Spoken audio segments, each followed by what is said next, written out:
Selamat pagi anak-anak semuanya. Hari ini kita masuk pelajaran bahasa Indonesia.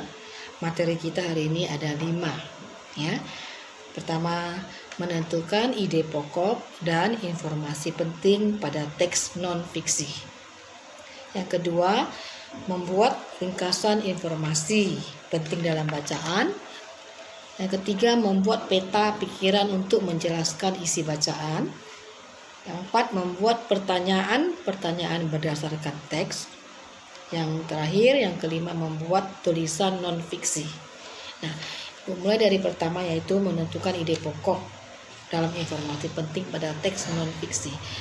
Nah, kamu telah mengetahui bahwa dalam kalimat utama terdapat ide pokok.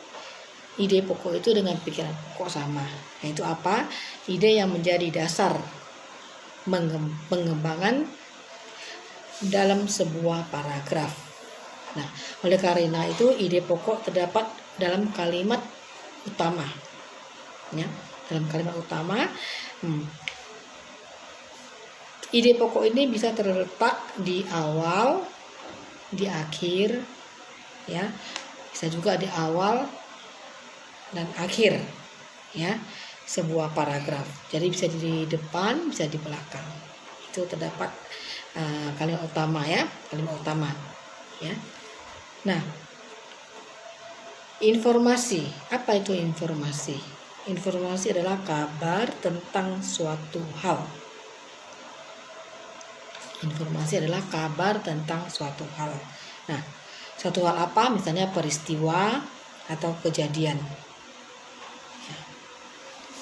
Jadi, menemukan informasi penting dapat dilakukan dengan membaca secara cermat. Jadi, kalau kamu mau menemukan informasi yang penting dalam suatu bacaan, ya kamu harus dengan cermat atau ulang-ulang dibaca teksnya, ya. Nah, dan dari situ kan nanti kamu akan mengajukan pertanyaan berdasarkan teks.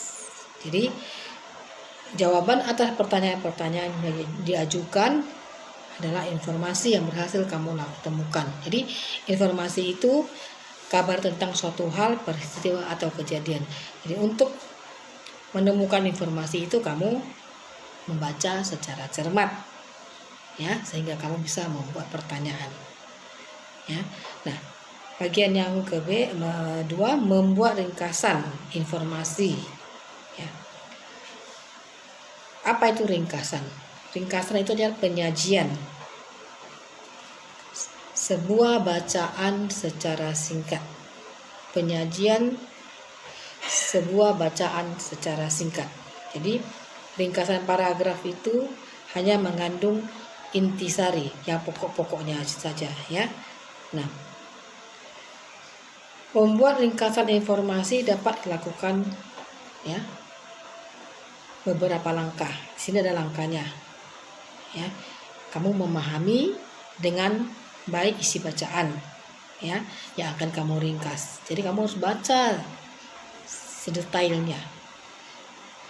Mencatat gagasan utama. Ya. Itu merangkai gagasan utama dengan kalimat sendiri. Ingat anak-anak, ringkasan itu tidak sama dengan kesimpulan. Ya. Kalau kesimpulan itu adalah inti atau gagasan dari sebuah bacaan. Nah, sedangkan ringkasan, rangkuman, hanya mempersingkat ya keseluruhan tulisan, sehingga bacaannya menjadi pendek. Ya. Yang ketiga, membuat peta pikiran. Nah, di sini yang penting adalah kamu harus menambahkan pikiran pokoknya di tengah-tengah ya. Pada setiap cabang tuliskan informasi penting berupa kata kunci, frase, simbol atau ilustrasi. Nah, yang bagian D atau keempat, membuat pertanyaan. Nah, kita sudah pernah mempelajari membuat pertanyaan itu ada berapa? ada kan, tentu apa, siapa, masih ingat kan? Nah ini ya, kata umum yang digunakan dalam membuat pertanyaan. Apa, siapa, mengapa, di mana, ya, bagaimana. Nah, yang terakhir, membuat tulisan non-fiksi. Non-fiksi itu artinya cerita yang berdasarkan kenyataan. Nah, ini tulisan yang tulisan non-fiksi itu adalah yang berdasarkan fakta atau kenyataan. Jadi sumbernya di sini ada langkah-langkahnya. Kamu bisa lihat langkahnya menentukan tema, ya harus tahu ada tema. 2, merumuskan tujuan. 3, mengumpulkan dan menganalisis data. Yang keempat, menyusun kerangka tulisan. Yang kelima, menyusun paragraf.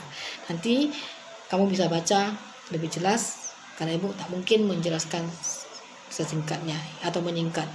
Kamu akan baca ini dalam tema bahasa Indonesia ini, kamu diharapkan lebih banyak membaca. Ya Nana, supaya bisa kamu nanti membaca, mengerjakan latihan yang berupa teks. Oke. Nah, sampai sini pembelajaran kita supaya anak-anak lebih mengulangi pembacaan kita materi hari ini. Selamat belajar, selamat pagi semuanya.